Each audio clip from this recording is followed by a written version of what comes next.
Now that I've gotten your feet wet in the world of otaku, let's dig a little deeper. The next convention in the Mid-Atlantic region is Anime USA in November. I followed an award-winning cosplayer as she readied to compete in Anime USA's Hall Costume Contest. Meet Dust Bunny. My name is Iris Venturino, and I'm 22. And I just graduated from Virginia Commonwealth University, and I majored in kinetic imaging. For those who don't know what kinetic imaging even means, I just call it rocket science, and they believe me anyway, which makes me seem so much smarter than I really am. And I think Pokemon came out when I was in 5th grade, and I got really into Pokemon.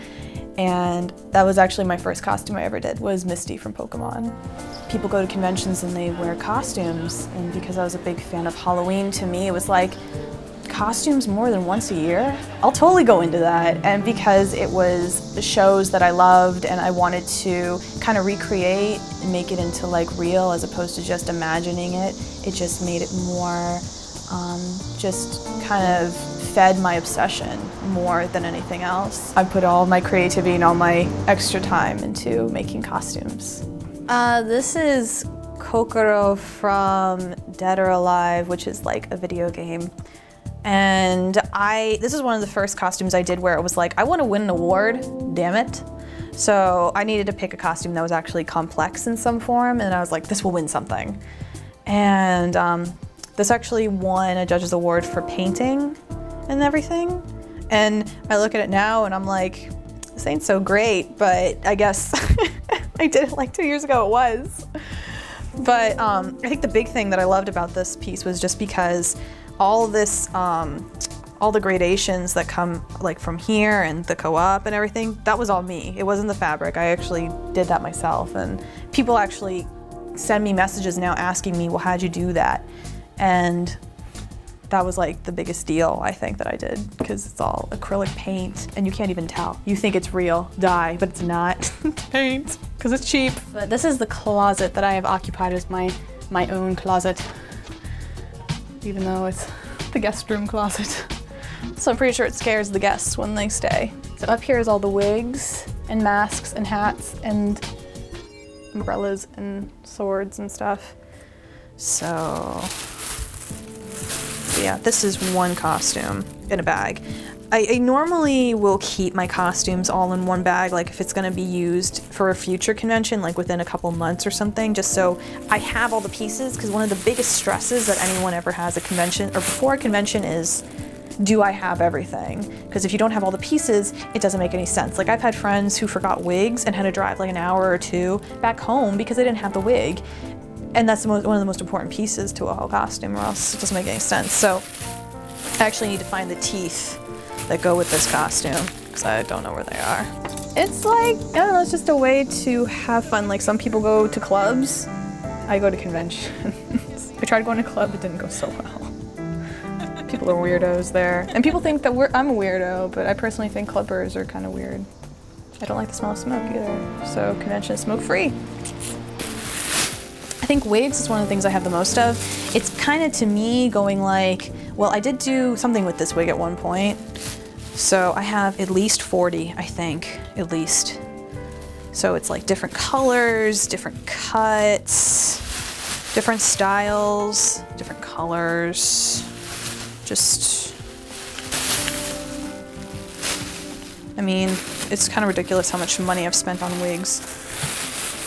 The problem with wigs is I have such a big head that a lot of the times they don't fit. So I've learned who to buy from and what will fit me and what I can style, like will be the easiest to style, because some of these, like this one, you can't really style this one because it's already a fixed wig, but some you can, others you can't. Everyone goes through a period of like, they start losing their spirit for it, and then you either come back or you don't. And the thing that made me come back was the fact of when I went to college, there were a lot of people who were still into it and people who wanted to do it with me, and they knew who I was and they wanted to share it with me. So they actually got me to go to conventions again. And that's when I started going like 4 a year instead of like 2. But now I'm back to like maybe 1 or 2 a year. This is my makeup. It is, oh, there's a wig in here. That's the thing, all my stuff. Why does it smell like margaritas? Anyway, so I have huge, these might be my fangs actually. Maybe. If they're not mine, these are mine. Let's see, if that costume's like $200, these wigs, each one might have been 10 to 20 or 30. I don't know, I'm not really good at math. It's a lot of money. I mean, a lot of people look at this and they go like, well, this is so weird. Why do you put all your energy and time into this? And for me, it's just, it's a good thing for me. And I think it's kept me out of a lot of trouble, especially because it's just been such an outlet for me. And because I was always an artist as a kid, it was just, well, I can draw. What else can I do? So it's challenging.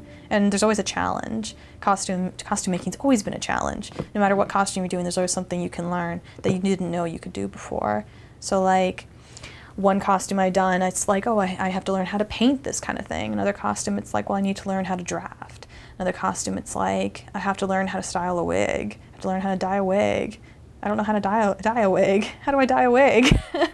So, yeah, it's just a learning process every time, I think. Definitely a learning process. And it's just fun. It's nothing but fun. Let's check back with Dust Bunny in a little bit.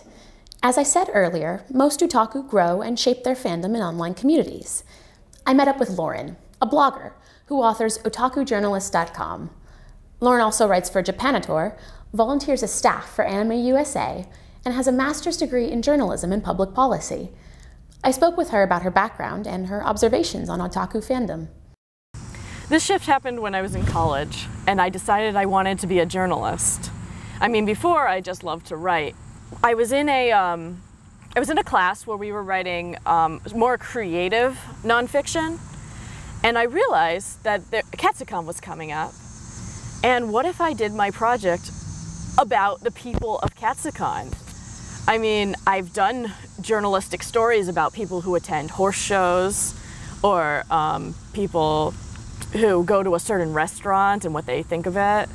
What about an anime convention? I was really nervous about how to approach people at an anime convention. That had never happened to me before, and I never thought that I would go out and look for strangers. And but there were all these people waiting in line with nothing to do. So I would go up to them and say hello. Why are you here? Who are you dressed as?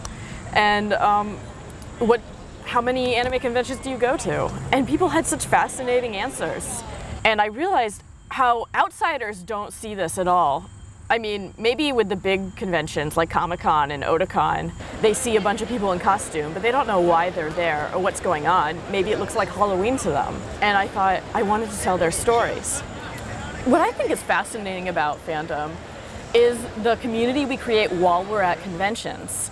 I mean, you wouldn't carry around a sign saying free hugs to work, or wear some of those costumes.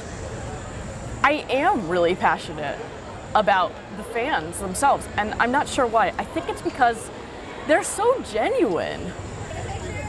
You don't see that many other places. I mean, I go to a lot of conventions that I have to go to, like a journalism convention where we all meet up and tweet up and all that sort of thing. You don't see people wearing their special journalism convention clothes, or just relaxing and being their journalism selves. I'm doing an article right now on Nekomimi, you know, the cat ears that women wear.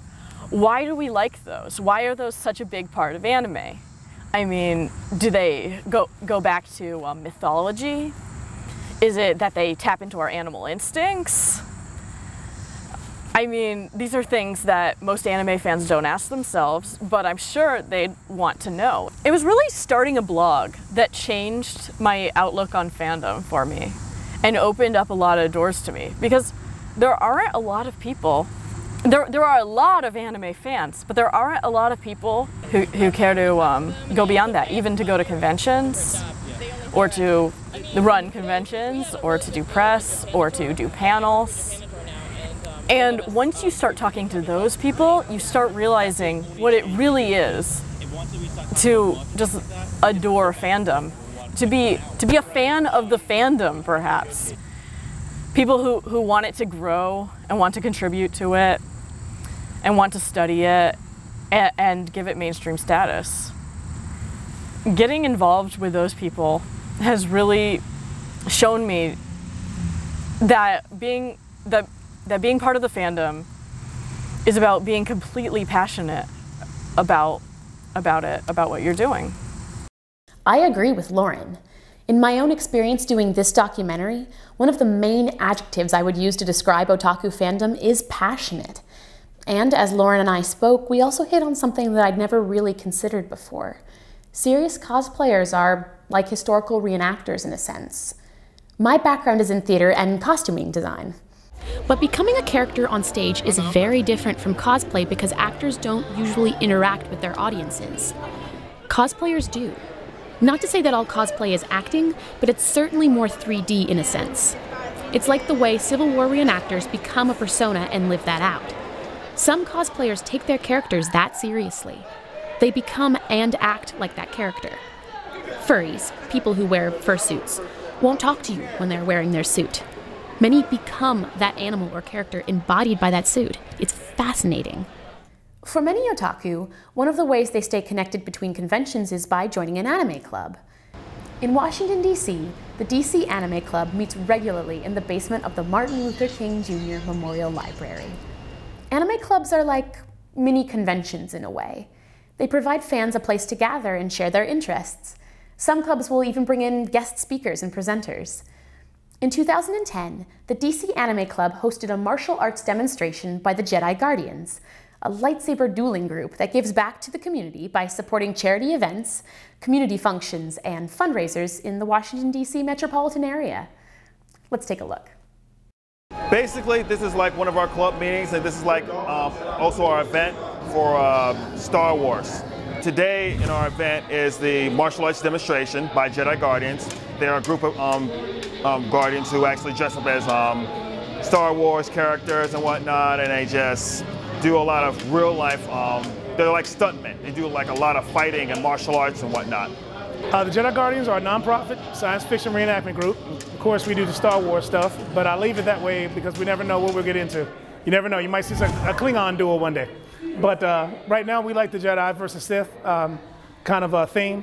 And we actually do, all our events are always some kind of charitable or community outreach program or event. And we've been around growing quietly, undercover for quite some time. We've actually broadened our membership as well as our scope. We started out generally just to be the DC area's lightsaber dueling group. And it started to grow where most folks were coming from the suburbs and even from Northern Virginia. So now we encompass the tri-state area, DC, Maryland, and Northern Virginia areas. We were discovered online by a group called the DC Anime Club. They wanted us to come and do a quick demonstration / tutorial about what our group is about and show them kind of the ropes on how you can kind of learn dueling, lightsaber dueling. It's not a really science fiction thing, it's a realistic art form. I have a background in Japanese martial arts and Kenjutsu, but we also have members that have studied everything from European fencing and dueling, as well as some of the Chinese different arts. So we mix them together and come up with a mosh posh of different choreographed scenes that hopefully are aesthetically pleasing. We are kind of cosplayers ourselves and stage combatants. We truly, the costumes don't make who we are. It's in what we do. The performances, the reasons why we perform is what I want people to understand, is that we try to come out with a sense of purpose, and our mission statement is that we want to try to give back to the community. So we do our performances to hopefully bring a lot more attention to whatever local charity or fundraising organization that's out there that needs more attention. So whether it's Haitian relief efforts, Toys for Tots, Cure for Cancer, if you name it, if we can perform for it to make the crowd say, hey, this really needs our attention, that's what we're here to do. And I think that's what some people miss because we have so much fun doing the visual effect. It's the underlying part that I want them to know that's important for us. Of course, you can watch anime at home or on the internet via the free streaming that's available these days. But to actually watch it with other people who actually share your passion for anime, that's rare. And that's like one of the main things about an anime club. you get to socialize with people who are just as geeky and dorky as you are. Many DC Anime Club members plan to attend Anime USA. Several members I spoke with consider it their hometown convention. This year, Anime USA is being held in mid-November at the Hyatt in Crystal City, Virginia. Let's check in with Dust Bunny to see how her Zatanna costume for Anime USA is coming along. So the steps are you pick out a costume, and then you research the costume like crazy. So you look at the episodes she or he might be in, you look at just, let's see, episodes, comic books, manga, any reference material you could possibly find. I've even had to dive into things like really bad porn sites just to find what I needed, because it's really hard most of the time because you need to find every single little angle you can in order to actually find the character. And anime is a little easier, but if you're gonna do video games or comics, it's even harder because it's like maybe you only see the front of the character. Well, what does the back look like? What do the shoes look like? What kind of material might be made out of?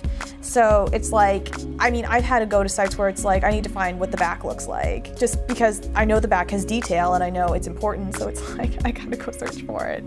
And that's crazy. But it's like I have images, I usually get like hundreds, maybe 50 images at one time for one character, depends on how much I can find. And there's a file on my computer and it's like just lists of images, and they might range from like huge images that are really, easy to look at, or really, really tiny images that I can only look for like that big.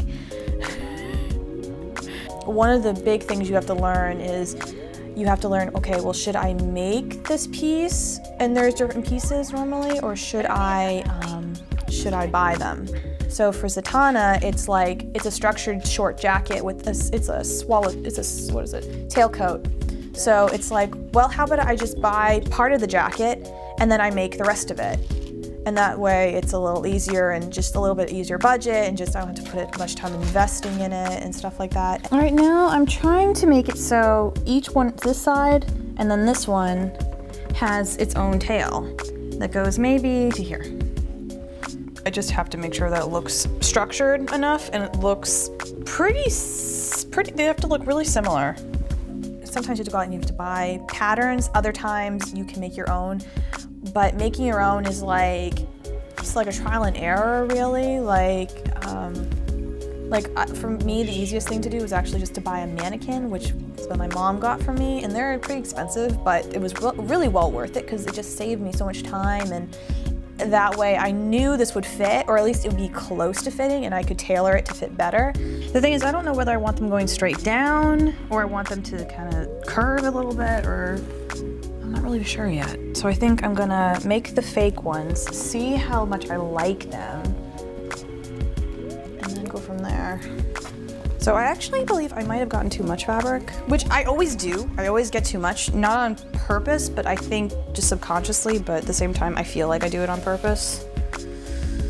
So this should actually go by really fast, because this was the hard part, making the own design. So I already know for sure that this is the straight side because it's cut so straight, which is easier than me cutting my own straight angle because it could mess up. So you do one at a time. There's a huge debate whether or not you should make your own costume or you should buy a costume. My theory is if you can make it, and you know you can make it and make it look good, make the costume. But if you can buy the pieces, and it's cheaper than making it and it'll save you time, then make it or buy the costume. I have never bought a full costume ever. Every time I get a costume that I'm gonna buy, I buy it in pieces as opposed to buying it from someone who makes it and sells it for $200 because I know I can get it for a fraction of the price and it'll look more original and look a little bit more homey. And it's not like I'm going into a costume contest and saying, oh, I made every single piece, because I would be lying and I wouldn't get anything, because the only way you win is if you put your heart and soul to every single little piece and every single stitch. So, we're ready to cut. And as a good friend of mine said, you measure twice, you cut once. So, hopefully this will be what we need. And cut. After a while, you learn, like, without even looking, like, oh, this is a polyester, this is a cotton polyester, this is a wool, this is how much this is. Like, you can actually, to a certain extent, you can actually learn to just look at fabric and go, this is how much this costs, without even having to look. And it just makes your life that much easier, but that's after like years and years of actually being around fabric stores. My roommate's coming down in a couple weeks and we're gonna be working on stuff together, and because it's really nice to have someone, like a friend who does cosplay with you, because that way if you can't do certain things, they can help you. Like, I need her to like adjust straps that I have on one of my costumes and to sew it up for me, and she'll be able to help. But most of the time I actually work alone, because especially when you do stuff like this, it's such a mind game that mostly it's like, well, I need to flip this over, so how will that work?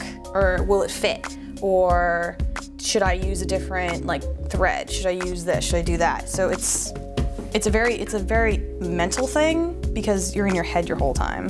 So it's not a very social thing to do. I did it before and you never get anything done. Okay, I like it. Do this. This is definitely doable. So I'm gonna sew up everything first, and then I will make sure that they fit properly after I sew it all up. I learned to sew from, I just learned the basics from my neighbor who sews more. My mom didn't really know too terribly much, but she taught me as much as she possibly could, like how to use the machine and just how it works. But I learned most of it actually by myself, because basically once I had like, oh, this is how you turn it on, this is how you then I started basically finding patterns, reading them, and I still am bad at reading directions, so things wouldn't fall apart. But yeah, mostly sewing I just learned on my own. Everything I mostly learned on my own. If I had a question or about certain things or a different technique, like mostly about like just how to make props or how to use this material or how to sew this material or dyeing wigs or all that stuff. There are usually tutorials online that I would follow. Again, bad at directions, so I would usually fail like the first 5 or 6 times, and then I'd finally get it, and then I'd be like a master at doing it. It's like a love-hate thing. Sometimes I really love doing all this, and other times I really hate it. It depends so much on what project I'm doing at the time. Like, a lot of people ask me, they're all like, you know, is it hard to sew? And I'm like, well, no, you just need to practice. And the more comfortable you are, like, if you don't try, then you're not gonna know how good you are. You're not gonna know if you can do it at all. Or another big thing about cosplay is I have to say that cosplay has actually taught me to be healthy in the way I eat and stuff. Like, I go to the gym like 5 times a week just because it helps with the costume and the appearance of how you look, and it helps people take you more seriously, because I found that just the fact that you're being surrounded by all these people in their costumes and they're so, you know, beautiful, and it's just, you know, so amazing, and you're like, I want to be just like that. So cosplaying has actually taught me to be really healthy. I told myself when I was younger I'd probably do it till I was 25, and because by the time I'm 25 I kind of figured my job would take over my life and I would just be more focused on something else. And I always found that with this, it's like, if I'm not focused on one thing, I'm focused on another thing. Like, I found out that if I'm dating someone, I'll usually care about them and our relationship, and I will kind of make this the back burner to everything else. Like, I'll make time to see them instead of making time to do this. And then after a while, I'll go back to doing this instead of seeing them more often. It's like a yo-yo effect, really. Dust Bunny enjoys the challenge of cosplay. She enjoys it as a creative outlet, as a means of expressing herself, and as a means of challenging herself. Now, couple that with the fact that the art of creating clothing from scratch is pretty much lost in my generation. Home economics classes have disappeared in favor of technology courses. Generally speaking, I think that's why there's been such a surge in popularity of knitting, costuming, and sewing in the last few years. People are rediscovering skills with the help of their grandparents and other family members that used to be more commonplace in our society. There's a sense of satisfaction and pride in being able to make something on your own, a sense of accomplishment. I think that's why people who get bit by the cosplay bug rarely stop after just one costume. Their desire to create is touching on something deeper in our culture and speaks to our need for fulfillment. Speaking of fulfillment, Dust Bunny also mentioned how expressing her fandom and maintaining her relationship with her boyfriend created a sort of push and pull dynamic in her life, the yo-yo effect. At Otakon, I ran into several couples who said they had met at a convention. Here's what some of them had to say.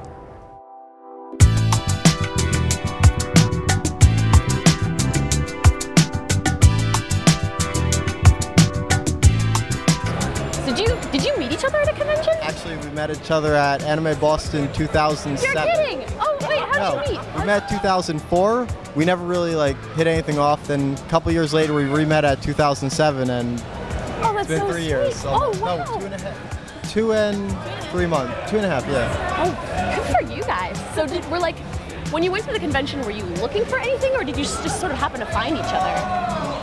Varied. For me, it was just I was kind of looking to have fun. It was something exciting, something new. I first did it with my college, and that was 2004 Boston, I guess, was my very first convention. Cool. So what were you looking for? To find people or just to have fun? Well, I was young back then, so I was sort of looking for cute guys, but I was mostly just looking to hang out with my friends. Right, and then it just sort of happened that you two found each other? Yeah. I guess it was being at the convention and kind of just sharing that whole entire weekend together, and that kind of helped us get to know each other. So it sort of sparked it. Yeah.